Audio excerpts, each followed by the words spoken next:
The Battle of Actium, the clash that changed history.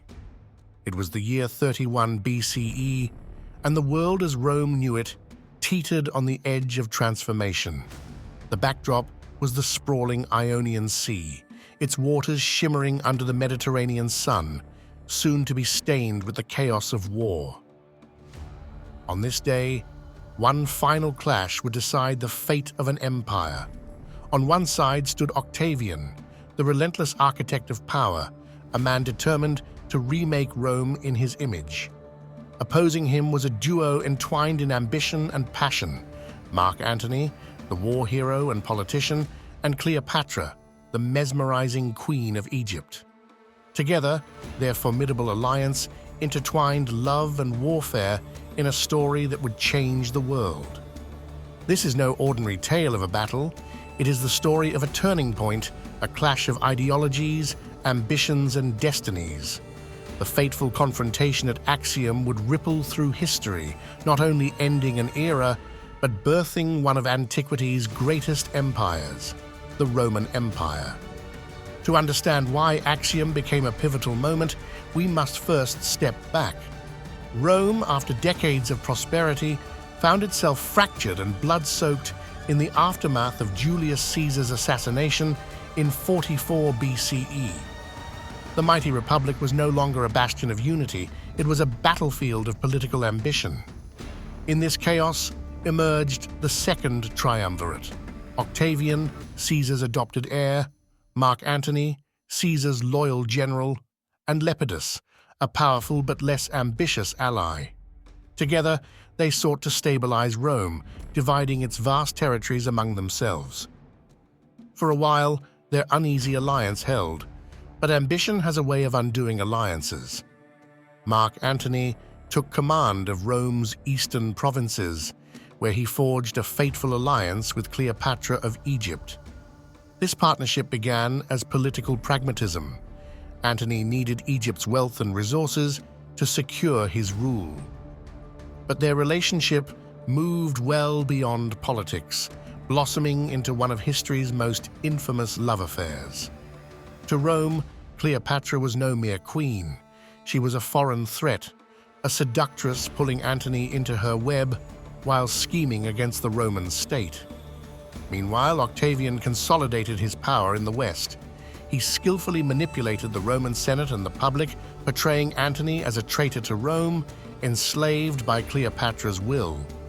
With propaganda on his side, Octavian declared war, not on Mark Antony, but on Cleopatra herself. Rome was now poised for civil war, with the heart of its identity at stake. The rivalry between Antony and Octavian could not be resolved through diplomacy. Tensions erupted into open conflict as Antony and Cleopatra mobilized their forces. Antony amassed a fleet of around 500 powerful warships, bolstered by Egyptian resources. Cleopatra, ever the strategist, provided financial backing and additional naval strength, demonstrating her importance as more than a mere romantic partner. She was a queen fighting for her empire. Octavian, for his part, was no less prepared. His fleet, under the mastery of his Admiral Agrippa, was smaller but faster and more adaptable. Agrippa's naval strategies already weakened Antony's forces in the months leading up to the battle by cutting off supply lines and capturing key ports. On September 2nd, 31 BCE, the two sides met off the coast of Actium in western Greece. It was here, on a narrow stretch of the Ionian Sea, that the fate of Rome would be decided. Picture the scene. The two fleets face off, their ships bristling with soldiers, archers, and supplies, ready to support the bloody chaos to come. On one side, Octavian's sleeker, faster ships drew confidence from weeks of strategic success. On the other, Antony's massive vessels carried his hopes for victory.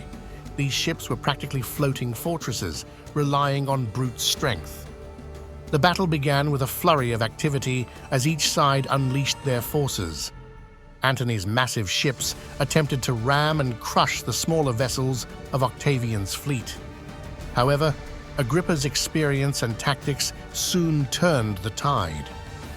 Octavian's forces exploited their speed and maneuverability, encircling Antony's ships and launching devastating attacks. The atmosphere was a whirlwind of screams, fire, and blood. The air was filled with the clash of swords and the hiss of flaming arrows. Antony, known for his bravery, fought to rally his troops. Cleopatra, aboard her flagship, remained a constant presence, simultaneously a symbol of hope and a lightning rod for tension. Then came the turning point, a moment that has puzzled historians and captivated storytellers for centuries. Cleopatra's fleet suddenly broke away from the battle, retreating into open sea. Was this a calculated maneuver, a moment of fear, or simply a realization that the battle was lost? Seeing her flee, Antony's forces lost morale. Some followed her ship, abandoning the fight. What had been a chaotic but even battle quickly became a rout. Antony, devastated by what he saw as betrayal, fled the battlefield to follow Cleopatra. Without their leaders, Antony's remaining forces crumbled under Octavian's relentless assault. The result was decisive, a clear and crushing victory for Octavian. For Antony and Cleopatra, the defeat at Actium marked the beginning of the end. They retreated to Egypt, their dream of power shattered.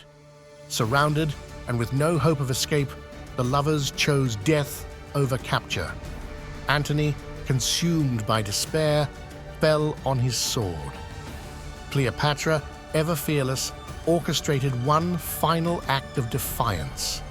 Legend tells us she allowed herself to be bitten by an asp, a venomous snake, to avoid the humiliation of being paraded in Octavian's triumph. With Antony and Cleopatra gone, Egypt fell to Rome. Octavian absorbed its immense wealth, solidifying his complete and unchallenged control of the Roman world. In 27 BCE, he was granted the title Augustus, becoming Rome's first emperor. The Republic had ended, and the era of the Roman Empire had begun. The consequences of this single battle echoed far beyond the shores of Actium. Augustus reigned over a unified and powerful empire. His rule ushered in the Pax Romana, a 200-year period of relative peace and stability, giving rise to unparalleled advancements in art, architecture, and governance. The Roman Empire became a model for imperial administration, influencing civilizations for millennia. The Battle of Actium was more than a naval victory. It was the definitive moment in Rome's transition from republic to empire. Like a ship changing direction at sea, this battle altered the course of Western history. Without the consolidation of power under Augustus, the empire might never have achieved the stability necessary to leave its global legacy. The battle also underscored timeless themes of human ambition and its fallout.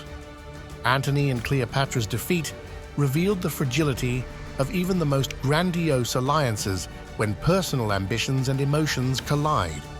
Octavian's unyielding will demonstrated how determination and strategy, not just brute force, can carve out a place in history. At its core, the Battle of Actium was not fought only with ships or strategies, but with the ambitions, passions, and flaws of individuals. Mark Antony, once a celebrated Roman hero, found himself swept away by his devotion to Cleopatra and his own political miscalculations. Cleopatra, a brilliant and fiercely intelligent ruler, ultimately staked everything on love and an alliance that could not withstand Rome's might. On the other side was Octavian, a man willing to shape history with cold calculation. Unlike Antony, he avoided personal entanglements and mastered the art of propaganda, turning the world against his enemies long before a single sword was drawn. But while these grand figures dominated the narrative, we must also remember the countless lives lost that day. Soldiers, sailors, and innocents, each with their own dreams and fears, were swept up in a battle waged for empire and ego. The human cost is as much a part of this story as the political victories. The Battle of Actium was not merely a struggle between two factions. It was a moment of reckoning for Rome, for its leaders, and for the future of the Western world. It was the battle where alliances were tested, ambitions came crashing down, and an empire was born.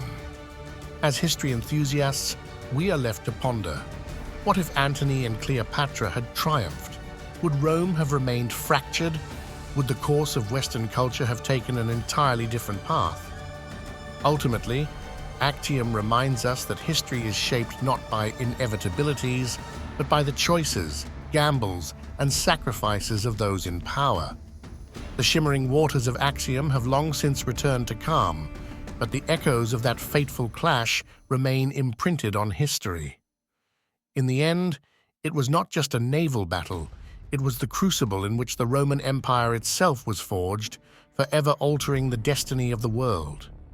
Thank you for joining us on this journey through one of history's most significant battles.